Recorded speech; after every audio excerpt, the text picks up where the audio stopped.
লাগবে না। যে দেখ আজ আমার কনিষ্ঠ পুত্র রক্ষিত রয়েছে, তাই আজ তার শুভ পরিণয়। এই শুভ পরিণয়ের দিনে আমি তাকে পিতা হয়ে নিজ হস্তে বর্ষজ্জিত করে এই চপ্পাড়ি ছেড়ে যাবো জানিতে বিবাহ। কিন্তু ঘরে রয়েছে আমার এক এক করে 6টি পুত্র বধূ। তাদেরকে বললাম, ওগো বৌমা, আজ তোমাদের ঠাকুর মেয়ের শুভ বিবাহের দিন। এই শুভ বিবাহের দিনে তাকে সুন্দর করে চন্দন কেটে বর বেশি সজ্জিত করে দাও। আবার বৌমারা বেমুখ হয়ে টুকরে টুকরে কেঁদে কেঁদে বলছে, ওগো বাবা, আজ আমাদের ঠাকুর মেয়ের শুভ বিবাহের দিন। এই শুভ বিবাহের দিন যে আমরা তাকে চন্দন কেটে বর বেশি সজ্জিত করতে পারবো না। আমি বললাম, কেন বাবা? যাকে তোমরা ছোট থেকে লালন পালন করে মানুষ করেছ, আজ তার শুভ বিবাহের দিন। এই শুভ বিবাহের দিনে কেন তাকে চন্দন কেটে বর বেশি সজ্জিত করতে পারবে না? বাবা, আমরা কেন তাকে চন্দন কেটে বর বেশি সজ্জিত করতে পারবো না? এ কথাখানা যদি বদল হইতে প্রয়োগ করি, হয়তো অস্থির ভাবে দাঁড়িয়ে থাকতে পারবে না। আমি বললাম, তোমরা নির্ভয়ে বলো বাবা, কেন তাকে চন্দন কেটে বর বেশি সজ্জিত করতে পারবে না? বাবা, আমরা কেন তাকে চন্দন কেটে বর বেশি সজ্জিত করতে পারবো না? আমরা বিধবা, বিধবারা যদি কোনো শুভ কাজের জিনিসকে স্পর্শ করে, তাই যে তার শুভ হয় না। আমি বললাম, সত্যি সত্যি কথাই বলেছো বাবা, আবার জ্ঞানের আলোকে খুলে দিয়েছো। বিধবারা যদি কোনো শুভ কাজের জিনিসকে স্পর্শ করে, তাই যে তার শুভ হয় না। সেখান হইতে বিমুখ হয়ে আমি অগ্রসর হলাম আমার মহারানী সরেকার কাছে। সরেকাকে গিয়ে বলছি, সরেকা, সরেকা, আমার সরেকা মহারানী বিমুখ হয়ে ডুকরে ডুকরে কেঁদে কেঁদে বলছি, ওগো দেবতা, আজ তুমি আমার কাছে কেন কেন ছুটে এসেছো? আমি বললাম, কেন সরেকা, আজ আমার কনিষ্ঠ পুত্র লক্ষিতের শুভ বিবাহের দিন। এই শুভ বিবাহের দিনকে সুন্দর করে চন্দন কেটে বর বেশি সজ্জিত করে আমার হস্তে সমর্পণ করো। আমার মহারানী সরেকা টুকরে টুকরে কেঁদে কেঁদে বলছি, ওগো দেবতা, আমি যে আমার কনিষ্ঠ পুত্র লক্ষিতেরকে বর বেশি সজ্জিত করে আপনার হস্তে সমর্পণ করতে পারবো না। আমি বললাম, কেন সরেকা? জানো জানো দেবতা, আমি কেন পারবো না? এই দুই হস্ত দিয়ে এক এক করে আমার 6 পুত্র নিজ হস্তে বর সজ্জিত করে এই চপ্পাড়ি ছেড়ে বিবাহ কার্য সমাপ্ত হয়ে কেউ আমায় পুনরায় মা বলে ডাকতে পারেনি বলে আমি আমারই কনিষ্ঠ পুত্র লক্ষিতেরকে বর বেশি সজ্জিত করে আপনার হস্তে সমর্পণ করতে পারবো। আমি বললাম, তুমি একবার ভেবে দেখেছো সরেকা? এই বুড়ো চাঁদের কথা মুছে ফেললাম আমি নয়নের জল, অগ্রসর হলাম আমি আমার পুত্র লোখার সর্বমুখী। কোথায় কে আছিস? আমার পুত্র লোখাইকে পাঠিয়ে দে। কি রয়েছে কেন লোখাই? আজ মলিনী বদন হয়ে কেন দাঁড়িয়ে রয়েছি জানো পিতা? কেন লোখাই? যে মায়ের জননীর গর্ভে আমার জন্ম হয়েছিল, আজ শুভ দিনে বড় আশা করে বর বেশে সজ্জিত হইতে গিয়েছিলাম।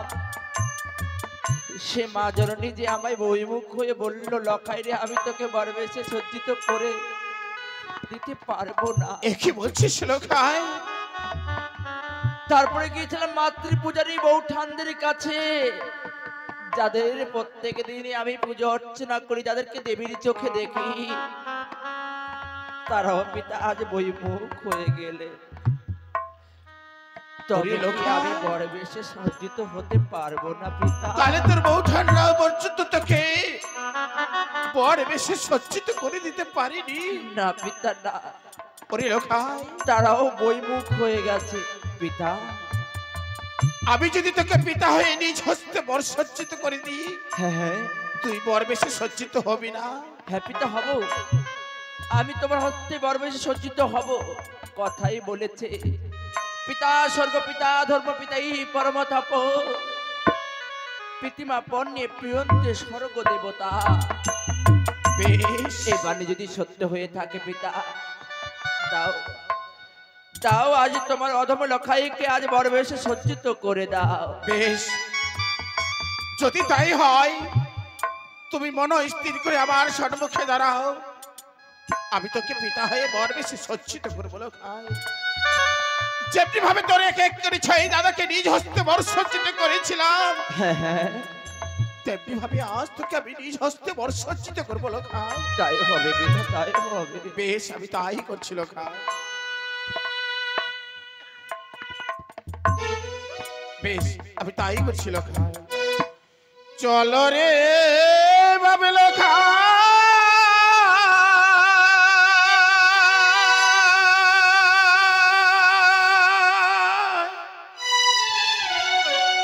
পিতা ও জানি না গরে রে, পিতা ওই না বিবাহ করিতে রে, পিতা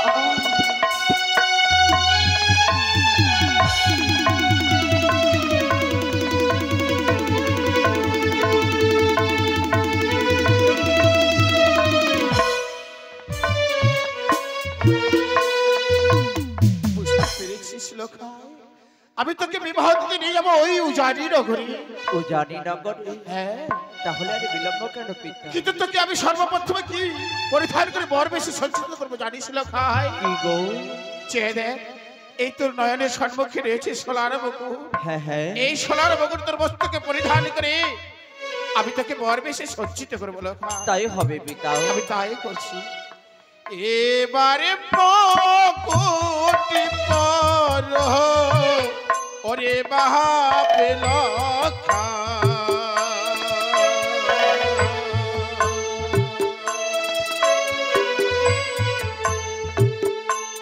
ওই না পানি আর দু লাল রে,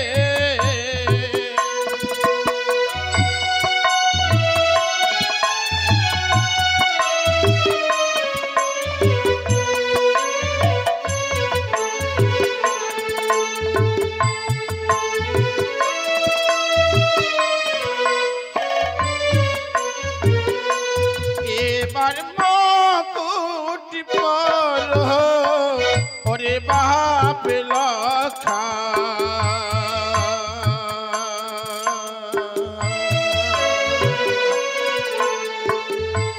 ওই না বানি আর দু লাল রে,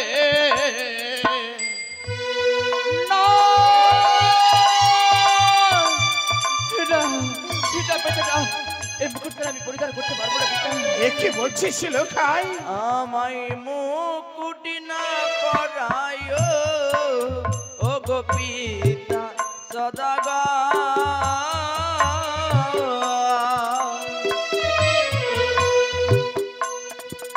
ওই না মুকুটি দেখিয়া ভয় লাগে প্রাণী মরি কাঁদে গো। ওই লোখাই পিতা এই মুকুট দেখে কেন তোকে ভয় লাগছে লোখাই? পিতা তোর যদি মনের কথা তুই প্রকাশ করে খুলে না বলিস, আমি জানবো কি করে লোখাই? আর তুই হয়তো জানিস না বাবা, আমাদের সনাতন ধর্মের নিয়ম রয়েছে, বিবাহ করতে গেলে এই সোলার মুকুট বস্তুকে পরিধান করে পরে বেশে সজ্জিত করতে হয় লোখাই। এই মুকুটখানা পরিধান করতে পারবো না কেন জানো? কেন? ওই না মুকুটের ওপরে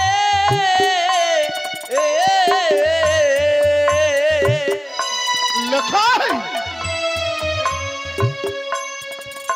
ওই না সর্বের নলো দিস গো আমার পিতা সদা গর্ব লক্ষাই হ্যাঁ পিতা হ্যাঁ এই সোলার মুকুটের উপরে দেখতে পাচ্ছিস সর্পের ছায়া। হ্যাঁ পিতা হ্যাঁ জানিস লক্ষাই পিতা এই সত্যি তো সব ভুল ধারণা লক্ষাই। এই সোলার মুকুটে যখন আমি নির্মাণ করেছিলাম তখন কালীঘরের কাছে আমি নিজে উপস্থিত ছিলাম। হতে পারে না এই সোলার মুকুটের উপরে সর্পের ছায়া। আই তোর মস্তকে আমি পরিধান না পিতা না এই মুকুটখানা যদি আমার মস্তকে পরিয়ে দাও আমার মস্তক যে পুড়ে থারকার হয়ে যাবে পিতা। এই মুকুটখানা আমার পড়তে পারবো না। লক্ষাই হ্যাঁ এই সোলার মুকুট যদি তোর মস্তকে জোর করে পরিধান করে দিই তাহলে তোর সুন্দর অঙ্গখানা জলে পুড়ে ছারখার হয়ে যাবে রে লক্ষাই। ওরে লক্ষাই তুই যখন বিনতি করে বলেছিস এই সোলার মুকুট আমি পরিধান করতে পারবো না, হ্যাঁ কেউ চাই না পিতা মাতা হয়ে পুত্রের অমঙ্গল, আমিও চাইবো না পিতা হয়ে পুত্রের অমঙ্গল। এই মুকুট আর তোর মস্তকে পরিধান করবো না লক্ষাই। এই মুকুটকে আমি রেখে দিলাম রে লক্ষাই। তাই হবে পিতা তাই হবে। লক্ষাই আমি বড় আশা করে এসেছিলাম হ্যাঁ হ্যাঁ তোকে পিতা হয়ে নিজ হস্তে বর্ষচিত করে এই চম্পা নিচ্ছে যাবো উজানিতে বিবাহ দিতে। তারপর আমার কাছে এমন দ্রব্য রয়েছে শুধু সোলার মাল্য। এই সোলার মাল্য তোকে পরিধান করে আমি তোকে বর বেশি সজ্জিত করবো লক্ষাই। তাই হবে পিতা। বেশ আমি তাই করছি। এবারে মাল্য পর ওরে বাপ লক্ষা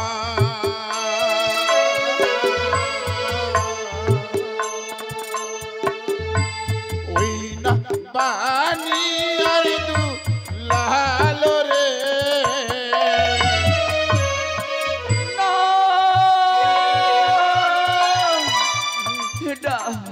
না পিতা না এই মালাখানা আমি পরিধান করে দিও না। কেন লক্ষাই? আমায় মালা না পরায় ও গো পিতা সদাগা আমায় মালা দেখিয়া ভয় লাগে প্রাণে মরি কাঁদে গো। বুঝতে পেরেছি লক্ষাই তোর বদন হয়তো যে কথা প্রয়োগ করেছিস আমি কণ্ঠে সমান করেছি। হ্যাঁ হ্যাঁ এই মাল্য তুই গ্রহণ করতে পারবি না। না পিতা, না। বেশ আর তোকে এই মাল্য পর্যন্ত পরিধান করাবো না লক্ষাই। কিন্তু জানিস পিতা যে তোকে 10 মাস 10 দিন গর্ভে ধারণ করেছিল, যার জন্য তুমি এই পৃথিবীর আলো বাতাস সংগ্রহ করছো, পিতা গর্ভধারণী তোর মা তোর জননী কি করেছে জানিস? কি করেছে গো? তোর বিবাহের জন্য বরণ ডাল সাজিয়ে রেখেছে। ওই বরণ ডাল হইতে তোমায় একখানা বস্তু দিয়ে পরিধান করাবো। হ্যাঁ, হ্যাঁ। আমি তোকে বর বেশি সজ্জিত করবো লক্ষাই। তাই হবে পিতা বেশ তাই আমি হবে। তাই করছি।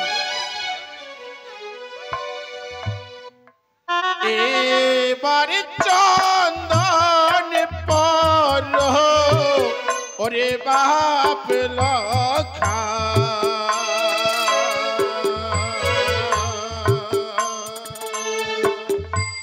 ওই না বানি আর দু লালো রে না এই চন্দন আমি পারো না পিতা, আমার চন্দন দেখে যে বড় ভয় লাগে। এই চন্দন পর্যন্ত তুই গ্রহণ করতে না পারবি না পিতা, লক্ষাই। না। বেশ তোকে আর চন্দন দিয়ে পরিধান করাবো না লক্ষাই।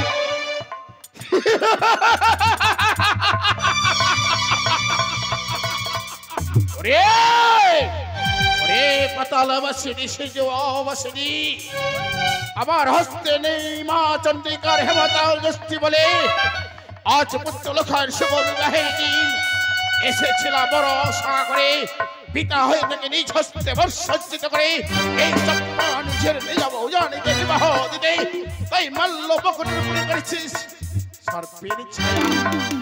এবার চেয়ে দেখতে বাবা লক্ষাই, এবার চেয়ে দেখ মাল্য মুকুটের উপরে এমন কি দ্রব্য দেখতে পাচ্ছিস? পিতা গো, ক্ষণেকে পূর্বেই দেখলাম এই মালাম্বকুরের উপরে ওই যে সর্প। আমি তো আর সর্প দেখতে পাই না পিতা। বেশ, যদি তাই হয় হ্যাঁ হ্যাঁ, এসো আমার সম্মুখে, আমি তোমাকে বর বেশি সজ্জিত করবো ভাই। তাই হবে পিতা। ওগো চম্পানিবাসী, মা মাসি, আমার আত্মীয় স্বজনের প্রতিবেশী, আজ আমার কনিষ্ঠ পুত্র লক্ষ্মীধরের শুভ বিবাহের দিন। এই শুভ বিবাহের দিনে পিতা হয়ে থেকে আমি নিজ হস্তে বর সজ্জিত করেছি।